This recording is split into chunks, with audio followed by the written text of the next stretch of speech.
সুন্দর না? তুমি আমার ফোন কখন চেক করছো? কোন সাহসে চেক করছো তুমি? কি সমস্যা তোমার? তুমি আমার ফোন ধরছিলে কেন রোহান?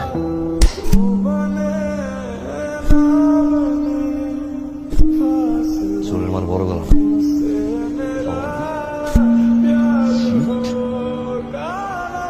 তুই ভুল করছস, অনেক বড় ভুল করছস তুই।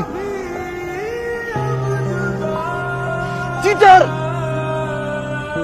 ঠকাইছস তুই আমারে।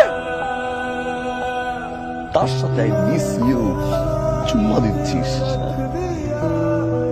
ছবি পাঠাচ্ছিস। বের হচ্ছি, তাড়াতাড়ি আসো, পিক করো, আমাকে নিয়ে যাও, বের হবো। আমার সাথে টাকা অবস্থা লাগিস ভার্সিটিতে। এরপর থেকে তুই আর কোনোদিন আমার সামনে আসবি না। I hate you.